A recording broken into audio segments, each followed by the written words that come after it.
If you're plotting to get rid of Joe Biden, could you speed it up? You know, I'm pretty sure President-ish Joe Biden wants everybody to turn vegan. That's why he keeps sending out alleged Vice President Kamala Harris to spew word salad.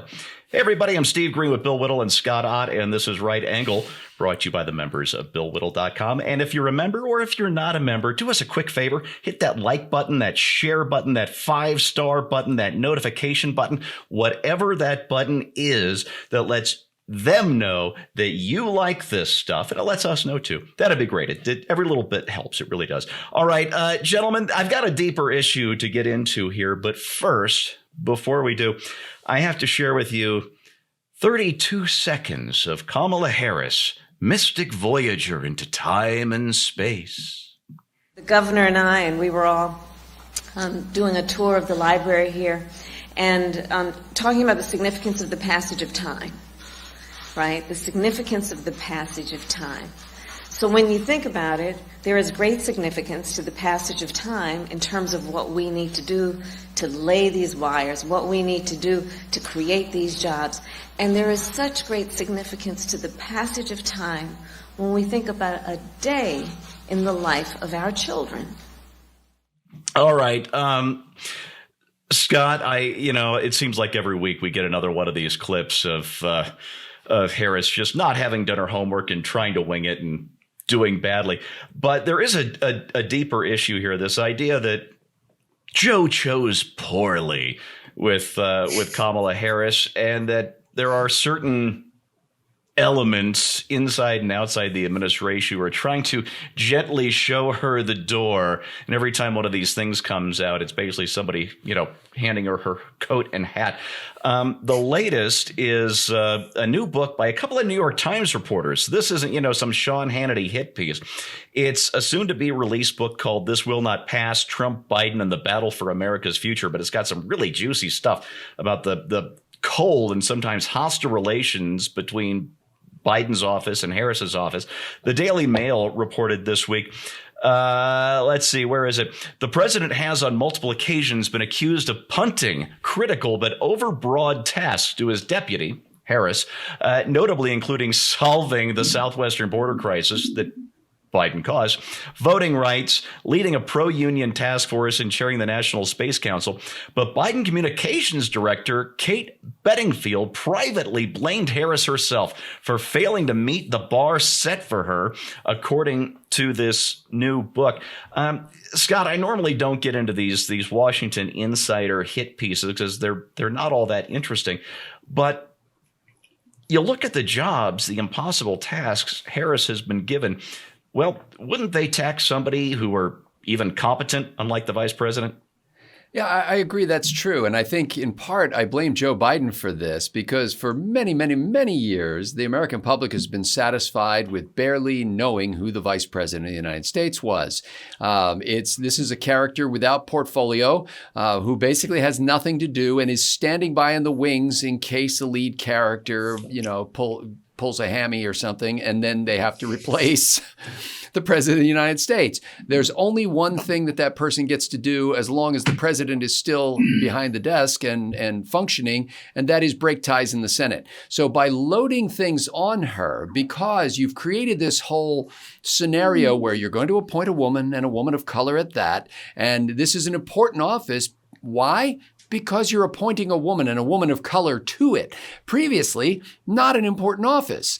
And so they feel like they've got to give her important looking things to do. And frankly, depends on how you view this, but she just doesn't appear to be up to doing important things, or perhaps the Biden administration's behind the scenes people are trying to scuttle her, make her look bad, whatever the case may be. But I think the obvious strategy for the vice president would be to say, look, why don't I just be like every other vice president and lay low until this whole thing blows over? I mean, the entire term of the presidency. There's no reason why she needs to be out there embarrassing herself in public. And maybe she could use this time to educate herself a little bit and to become more competent in hopes that someday she might, actually step up. But apparently, whatever's going on, whether it's some sort of palace intrigue or just her own incompetence, nobody's giving wise counsel or taking it in this administration. Yeah, Scott, you just reminded me of something. As a matter of fact, you go back to when Biden was vice president, and his job was basically not to embarrass Obama more than he absolutely had to, which was still considerable. They didn't give him much very important to do, other than not get caught with his various swindles in Beijing and Ukraine and whatnot with Hunter. And then you go back to Vice President Cheney, who more or less served as President George W. Bush's prime minister. It was basically the role given to him. And then Al Gore, who was really an elevated vice president. I don't mean that necessarily in a good way, like he was a good Veep, but Clinton gave him a lot of important jobs to do. You always saw them palling around together, and they really did seem like a team, which was very unusual. And it still didn't get Gore the presidency. Anyway, had a happy moment there. And Cheney had a substantive role, but not a big public profile. The only public profile he had were people talking about how he had this substantive role, which they thought was a nefarious behind-the-scenes puppet master kind of role. But he was doing great work without parading around in public and making the president look bad. Yeah, and Cheney was always, in his undisclosed location after 9/11, which sort of added to that sort of evil mastermind mystique, which Cheney probably enjoyed. Bill, all of this leads into something that Roger Kimball wrote earlier this week for American Greatness. This idea that with the Hunter Biden indictment coming up, the $1 million tax bill, all of this, that the progressive left, the deep state, whatever you want to call it, is ready to show Biden the door if they want to have a chance in 2024. But they can't show Biden the door unless Harris is gone first. And again, this sounds like something out of one of those 70s conspiracy movies, which they're all coming true now, aren't they? Yeah, Donald Trump nailed it. The difference between conspiracy theory and certified fact is 6 to 12 months. It's just interesting to start a discussion by talking about somebody who can't clear the intellectual bar for vice president. Scott's got a good point about how it's not an important post, but the reason that this is something that bears talking about is it is probably the least important post in the government of the United States, unless it becomes the most important post in the world in the space of an instant. In which case, now all of a sudden, this is a legitimate topic of discussion. This isn't the Secretary of the Interior we're talking about. I don't want to take too much time, Steve, because the passage of time is something that I think is important in all of our lives. And if you think about it, as time passes, that results in the passage of time. And the more that time passes, the more time is passed. But it's dangerous, and everybody knows it.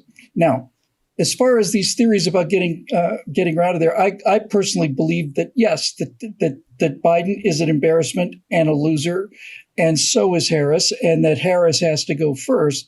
But ultimately, when you get right down to brass tacks here, Kamala Harris, assuming she's doesn't commit an arkancide, in order for Kamala Harris to be deposed or replaced as vice president, she has to agree to it.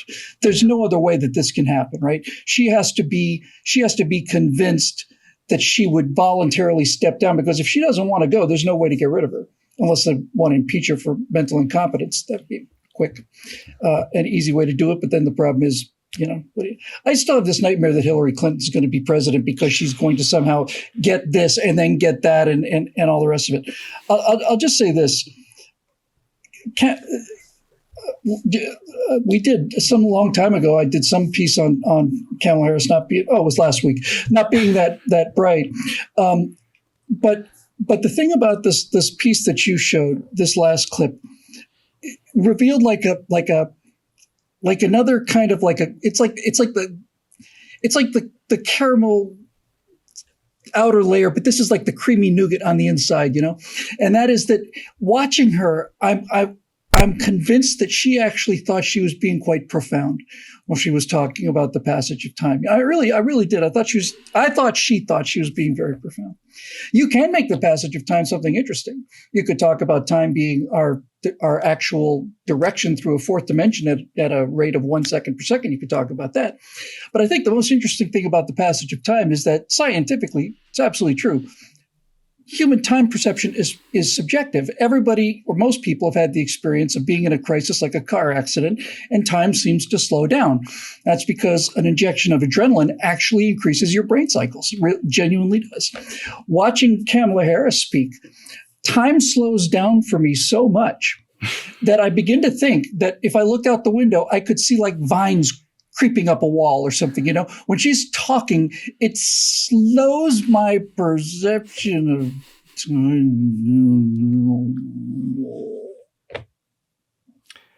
I get older every time she speaks. If you're going to talk about the significance of time, I think it was George Gershwin who did it best in the song. Yeah, one of my favorite lyrics. The Rockies may crumble, Gibraltar it may tumble, but our love is here to stay. Now that tells you something about the significance of time, not just saying significance a whole lot and hoping that will impart some meaning. But I did want to, there's a topic, much more serious topic that I almost did today until I saw this Harris clip, and I just had to share it with you because clearly I don't like you very much anymore. I kid.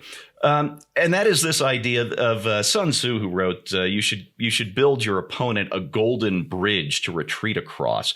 And Joe Biden has nuked the golden bridge for Vladimir Putin to retreat across in Ukraine by effectively turning this into a regime change war by proxy. He's called Putin a war criminal, and that summons images of Nuremberg or the Hague.